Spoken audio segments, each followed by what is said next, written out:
आज की क्लास से हम लोग अपना क्लास 12th का सेशन 2025-26 के लिए अकाउंटिंग स्टार्ट करने वाले हैं। ठीक है, ये हमारा ISC accounts as well as CBSE accounts के लिए अप्लाई होगा। ठीक, और हम लोग कोशिश करेंगे कि कंप्लीट सिलेबस इस बार हो जाए, जो कि पिछले 3 सालों से नहीं हो पा रहा है। तो वी विल सी कि कितना हो पाता है। चलो, तो फंडामेंटल ऑफ पार्टनरशिप चैप्टर जो है वो आईएससी एग्ज़ाम में 11 मार्क्स का आता है।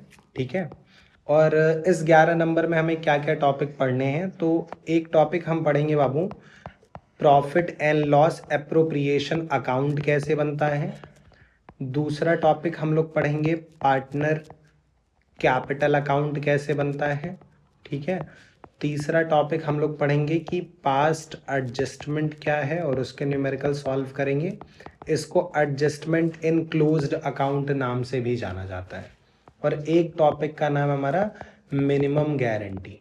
ये इतनी चीज़ें हमें बेसिक वाले चैप्टर में पढ़नी है। ठीक है, फंडामेंटल ऑफ पार्टनरशिप चैप्टर में पढ़नी है। अभी हम लोग स्टार्ट करेंगे सबसे पहले टॉपिक पीएल एप्रोप्रिएशन से। ठीक है, और फिर उसके बाद न्यूमेरिकल पे मूव करेंगे। पर पीएल एप्रोप्रिएशन के अंदर कुछ चीज़ें आती हैं, तो पहले हम वो छोटी छोटी चीज़ें सीखेंगे कि इंटरेस्ट ऑन कैपिटल कैसे निकलता है, इंटरेस्ट ऑन ड्राइंग कैसे निकलता है, और उसके बाद हम लोग इस टॉपिक पे आएंगे। अभी एक्चुअल में ये टॉपिक स्टार्ट करने से पहले एक छोटी सी चीज़ पे हम लोग डिस्कस कर लेते हैं कि एक सोल प्रोप्राइटर और एक पार्टनरशिप के अकाउंटेंट में क्या डिफरेंस होता है, या अगर एक सोल प्रोप्राइटर जो अकाउंटिंग कर रहा है और पार्टनरशिप जो अकाउंटिंग कर रहा है, क्या दोनों में कोई डिफरेंस है या सेम चीज़ें ही हैं। तो देखो, अगर हम बात करें एक सोल ट्रेडर की और अगर हम एक बात करें पार्टनरशिप की, तो दोनों में डिफरेंस क्या होता है। चाहे सोल ट्रेडर हो या पार्टनरशिप वाल फर्म का बिजनेस हो, सबसे पहले दोनों ही लोग क्या करते हैं, जर्नल एंट्री करते हैं। एक बार जर्नल एंट्री हो जाती तो इसी जर्नल से ये लोग बनाते हैं लेजर। ये हम लोग क्लास 11th में पढ़े हैं। ठीक है, और फिर इस लेजर से सब लोग क्या बनाते हैं, ट्रायल बैलेंस बनाते हैं। ठीक है, अब अगर तुमको याद हो अपनी क्लास 11th, तो फिर ट्रायल बैलेंस की हेल्प से हम लोग सीधे फाइनल अकाउंट बनाते थे, यानी हम लोग बनाते थे ट्रेडिंग, पीएल और बैलेंस शीट।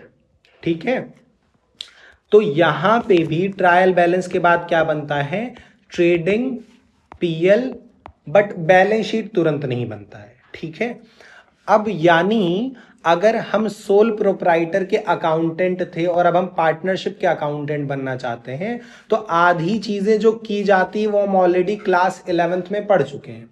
इसीलिए 12th में हम दोबारा से जर्नल, लेजर और ट्रायल बैलेंस वगैरह नहीं सीखते हैं, ना ही ट्रेडिंग, पीएल सीखते हैं, क्योंकि यहां तक सारी चीजें सेम ही होती हैं।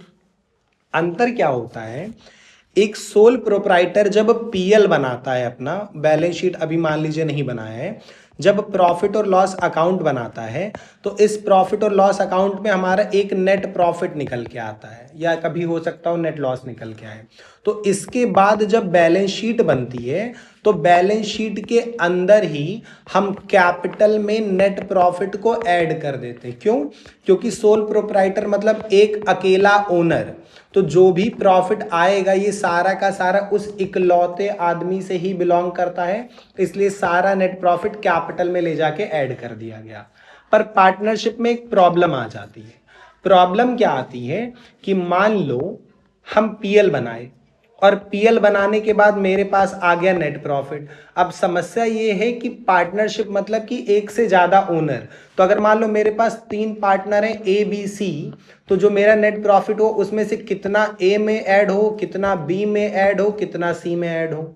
और जरूरी नहीं कि प्रॉफिट बांटे, हो सकता हो ये लोग अपने एग्रीमेंट में लिख के रखे हो कि हमें सैलरी भी चाहिए, हमें कमीशन भी चाहिए।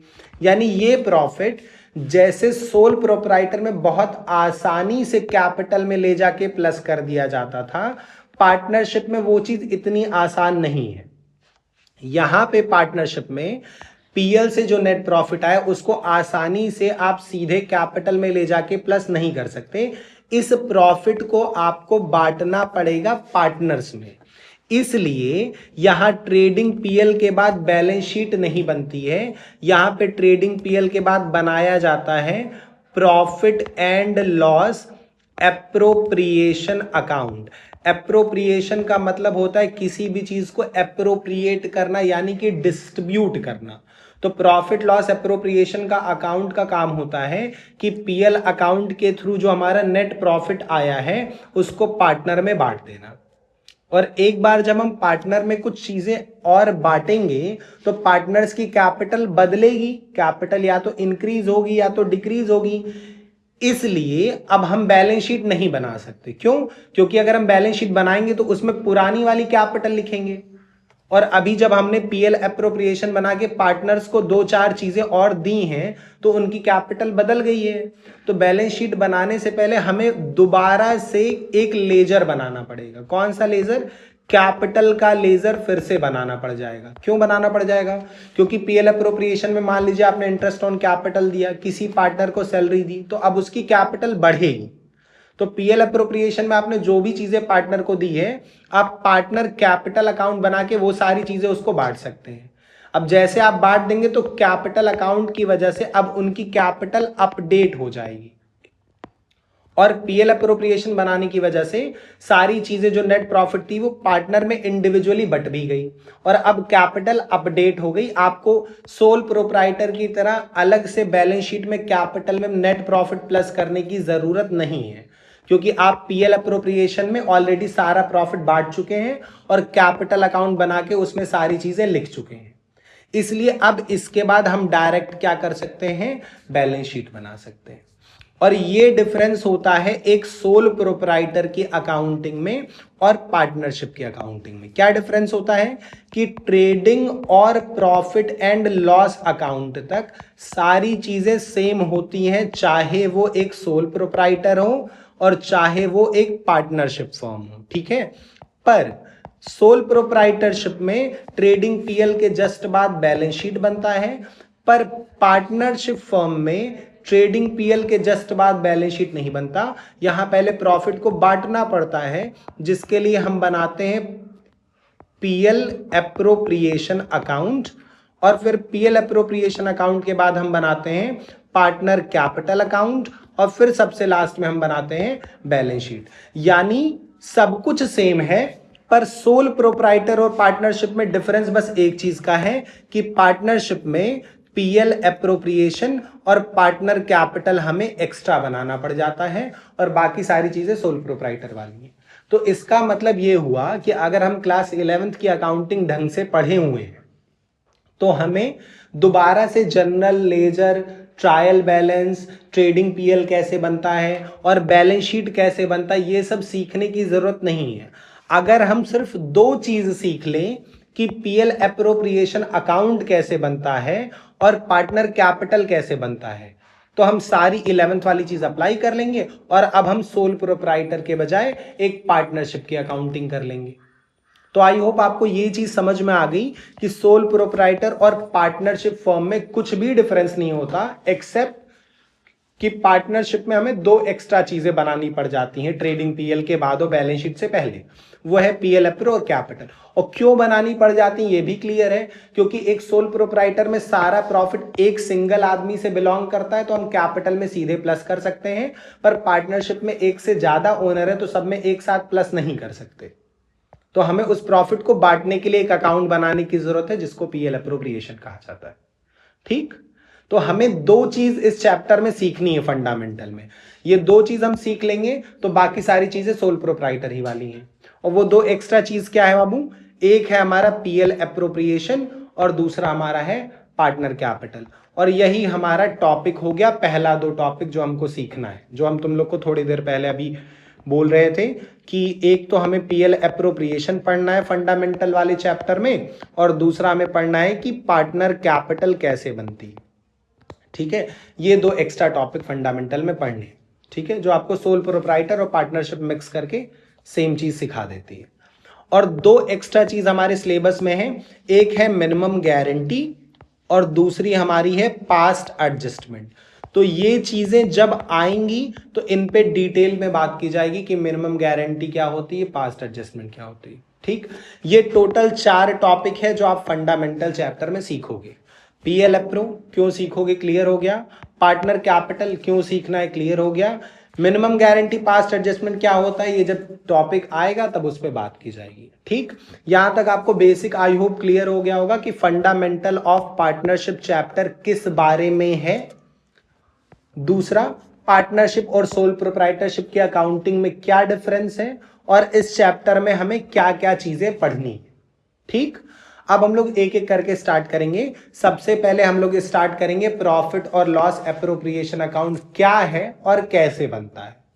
पर पीएल एप्रोप्रिएशन स्टार्ट करने से पहले दो चीजें ऐसी हैं जो हमें पीएल एप्रोप्रिएशन के अंदर लिखनी होती हैं और कैलकुलेट करनी होती है। तो पहले हम उन दो छोटी छोटी चीजों को सीख लेंगे, उसके बाद हम पीएल एप्रोप्रिएशन स्टार्ट करेंगे। ठीक है, तो आज की हमारी क्लास का टॉपिक है पीएल एप्रोप्रिएशन के अंदर लिखा जाने वाला एक आइटम जिसका नाम है interest on capital. Interest on capital का मतलब क्या होता है कि अगर कोई पार्टनर बिजनेस में कुछ कैपिटल लगा रहा है तो उस कैपिटल पे कितना इंटरेस्ट दिया जाता है वो कैसे कैलकुलेट करें। ठीक, तो बहुत सिंपल सी चीज है बाबू। देखो, एक पार्टनर अपनी कैपिटल के साथ दो ही चीज कर सकता है। सबसे पहली बात, साल के शुरुआत में उसकी कुछ ओपनिंग कैपिटल होगी, ठीक है, और ड्यूरिंग द ईयर वो दो में से कोई एक काम कर सकता है या दोनों काम कर सकते हैं। क्या कर सकता है कि ड्यूरिंग द ईयर हो सकता है वो बिजनेस में कुछ एडिशनल कैपिटल लगा दे, या हो सकता है बिजनेस से कुछ कैपिटल की ड्रॉइंग कर ले। ड्रॉइंग आउट ऑफ कैपिटल, यानी जो कैपिटल हमने बिजनेस में लगाई थी उसी में से थोड़ा पैसा वापस निकाल लिया। दो ही चीज होगी भाई, या तो पैसा बिजनेस में और डालेंगे या तो थोड़ा सा पैसा निकाल लेंगे। यानी कैपिटल से रिलेटेड तीन इंफॉर्मेशन तुमको मैक्सिमम क्वेश्चन में दे सकती है। ओपनिंग कैपिटल, जो साल के शुरुआत में मेरी कैपिटल थी। एडिशनल कैपिटल, जिसका मतलब है किसी पार्टनर ने और कैपिटल बिजनेस में इन्वेस्ट कर दी।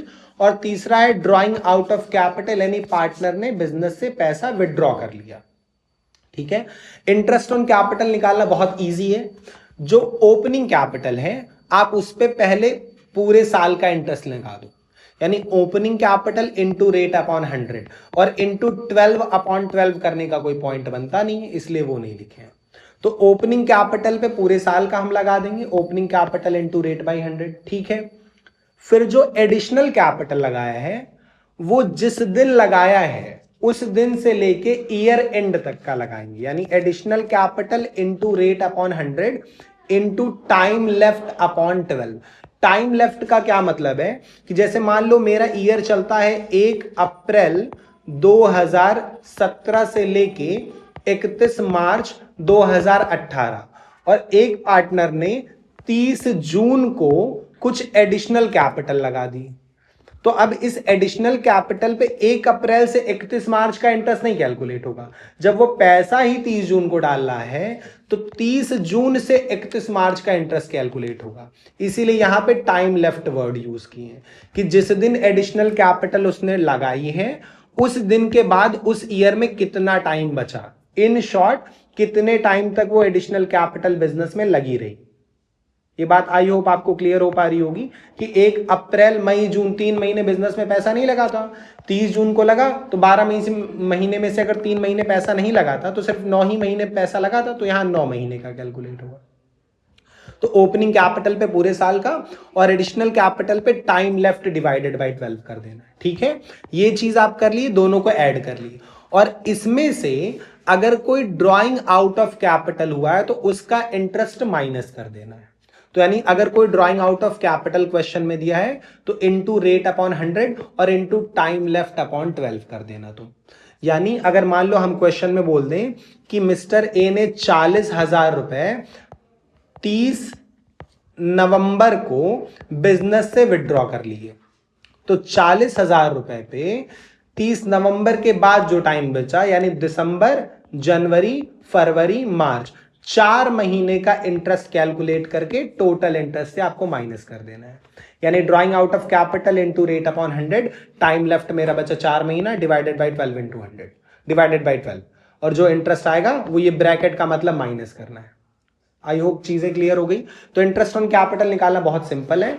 तुमको छोटी सी बात याद रखनी है, ओपनिंग कैपिटल पे पूरे साल का लगता है, एडिशनल कैपिटल पे टाइम लेफ्ट का लगता है और प्लस हो जाता है, और ड्रॉइंग आउट ऑफ कैपिटल पे भी टाइम लेफ्ट का लगता है और ये माइनस हो जाता है। ये कैपिटल है तो प्लस हो रहा है, ये ड्रॉइंग आउट ऑफ कैपिटल है तो माइनस हो रहा है। ठीक, इसी तरीके से इंटरेस्ट ऑन कैपिटल कैलकुलेट होता है।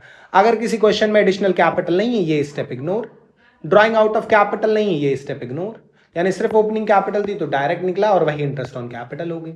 ठीक, आइए एक क्वेश्चन की हेल्प से थोड़ा सा इसको और अच्छे से समझने की कोशिश करते हैं। ठीक, चलो, ये तुम्हारी बुक में हो सकता हो क्वेश्चन नंबर 4 हो। ठीक है, जो भी क्वेश्चन हो यहाँ पे अटैच है क्वेश्चन, तो इसी से समझने की कोशिश करते हैं क्वेश्चन क्या कह रहा है।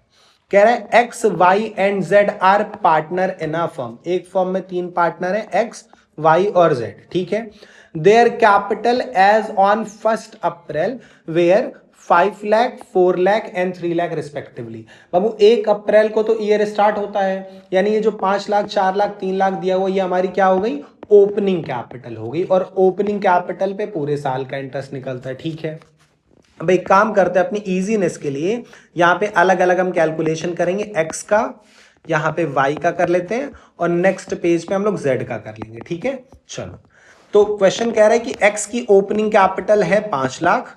ठीक है, वाई की ओपनिंग कैपिटल हमारी 4 लाख है, और जेड की ओपनिंग कैपिटल हमारी 3 लाख है। इस पे पूरे साल का निकलता है क्योंकि ये ओपनिंग कैपिटल है। फिर क्वेश्चन हमसे कह रहा है कि on 1 July 2023 they introduce further capital, और कैपिटल लगा रहे हैं यानी एडिशनल कैपिटल है। ठीक है, तो 1 जुलाई को एडिशनल कैपिटल कितनी लगी हुई है, तो कह रहा है 1,80,000 एंड 50,000 रिस्पेक्टिवली।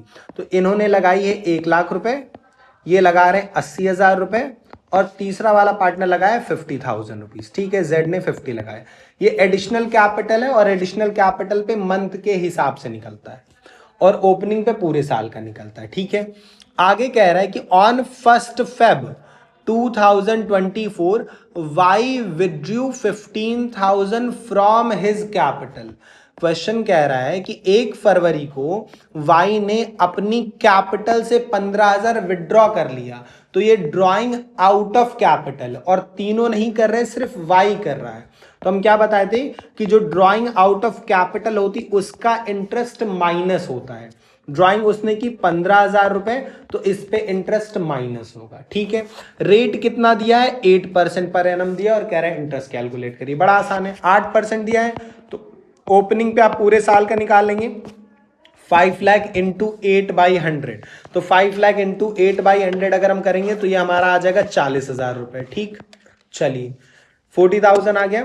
दूसरा 1 लाख क्या है, एडिशनल कैपिटल है, तो एडिशनल पे 8/100 तो होता है, लेकिन यहां पे क्या होता है, टाइम लेफ्ट, और टाइम लेफ्ट कब हुआ है, एडिशनल आया 1 जुलाई को, तो अप्रैल मई जून 3 महीना बीत चुका था, यानी 9 महीने सिर्फ कैपिटल इन्वेस्टेड थी, तो 9 महीने का निकलेगा। तो 1 लाख का 8% बाबू 8,000 हो जाएगा, और इसको डिवाइडेड बाई 12 करेंगे और मल्टीप्लाई बाई 9 कर देंगे, तो ये हमारा 6,000 हो जाएगा। ठीक है, ये प्लस करना होता है। एक्स के साथ कोई ड्राइंग आउट ऑफ कैपिटल थी नहीं, तो एक्स का आंसर हमारा आ गया 46,000, जो कि हमारे यहां मैच हो गया। वाई का कर लेते हैं। वाई की 4 लाख की ओपनिंग कैपिटल थी, ओपनिंग पे पूरे साल का 8% निकाल दिया आपने, तो ये आ गया 32,000। एडिशनल कैपिटल उसने 80,000 की लगाई थी, उस पे भी 8/100 करेंगे और इनटू करेंगे टाइम लेफ्ट। इसका भी 1 जुलाई डेट था, तो टाइम लेफ्ट हमारा 9 मंथ हो गया, तो 80,000 का 8% हमारा हो जाएगा 64,000, और इसको हम कर देंगे डिवाइडेड बाई 12 मल्टीप्लाई बाई 9, तो ये हमारा आ गया 4,800 रुपीज।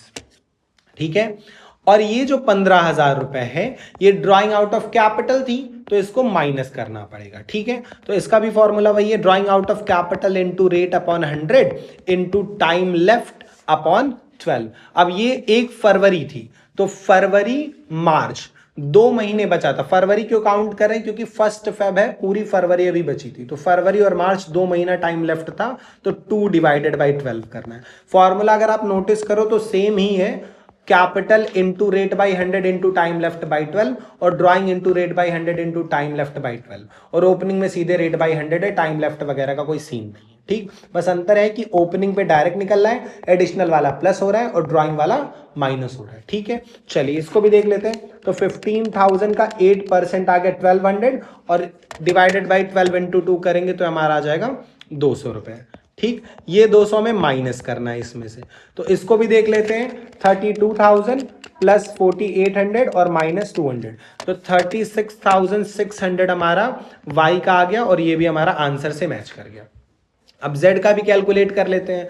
तो 3 लाख की उसकी ओपनिंग कैपिटल है, इस पे 8% आप डायरेक्ट निकाल सकते हो, तो ये आपका हो गया 24,000 और ये एडिशनल कैपिटल का इंटरेस्ट प्लस करना है तो 50 इंटू 8/100 और ये भी पैसा कब लगा था, 1 जुलाई को लगा था, तो 9 मंथ टाइम लेफ्ट था, तो 9/12 हो जाएगा। तो 50 का 8% अगर हम निकालते हैं तो ये हमारा आ गया 4,000 और डिवाइडेड बाई 12 इंटू 9 करेंगे तो ये आ जाएगा 3,000। तो इसका टोटल इंटरेस्ट हमारा हो गया 27,000 रुपीज और ये भी हमारा आंसर से मैच हो गया।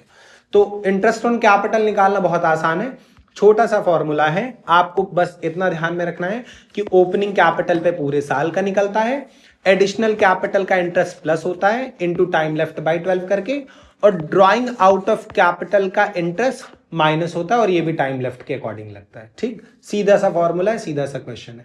एक चीज जो क्वेश्चन लगाते टाइम तुम कंफ्यूज हो सकते हो वो हम बता देते हैं। एक्चुअली में जो ड्राइंग होती है, ड्राइंग 2 टाइप की होती है, एक होती है ड्राइंग आउट ऑफ कैपिटल और दूसरी होती है ड्राइंग आउट ऑफ प्रॉफिट। आप एक चीज अगर नोटिस करो तो मैंने यहां लिखा है ड्राइंग आउट ऑफ कैपिटल, यानी अगर क्वेश्चन में कभी तुम्हें ड्राइंग आउट ऑफ प्रॉफिट दिख जाए तो उस ड्राइंग आउट ऑफ प्रॉफिट का इंटरेस्ट ऑन कैपिटल की कैलकुलेशन से कोई लेना देना नहीं होता है। सर कैसे पता चलेगा क्वेश्चन में कि ये ड्राइंग आउट ऑफ कैपिटल है कि out of profit? Babu question बताएगा कि आउट ऑफ कैपिटल है कि आउट ऑफ प्रॉफिट। जैसे इसी क्वेश्चन में लिखा था कि Y withdrew 15,000 from his capital, Y अपनी कैपिटल से 15,000 निकाल रहा है, यानी ये ड्राइंग तो विड्रॉ हुई लेकिन कहां से हुई, फ्रॉम हिज कैपिटल, तो ये ड्राइंग आउट ऑफ कैपिटल वाली ड्राइंग है और ये कंसीडर होगी इंटरेस्ट ऑन कैपिटल फॉर्मूले के कैलकुलेशन में। पर अगर लिखा होता कि y withdraw 15,000 from his profit, तो इसी y की कैलकुलेशन में फिर ये 15,000 वाला पॉइंट नहीं आता, क्योंकि ड्राइंग आउट ऑफ प्रॉफिट से हमें कोई मतलब नहीं होता है। तो क्वेश्चन हमें बताएगा कि आउट ऑफ कैपिटल है कि आउट ऑफ प्रॉफिट। पर मान लो कभी किसी क्वेश्चन में ये वर्ड ही ना लिखा हो कि ये ड्राइंग आउट ऑफ कैपिटल है कि आउट ऑफ प्रॉफिट, बस इतना लिख दे कि y ने 15,000 रुपए इस साल निकाले हैं, इस साल निकाले हैं, ड्राइंग तो है पर आउट ऑफ कैपिटल की प्रॉफिट क्वेश्चन नहीं बता रहा है।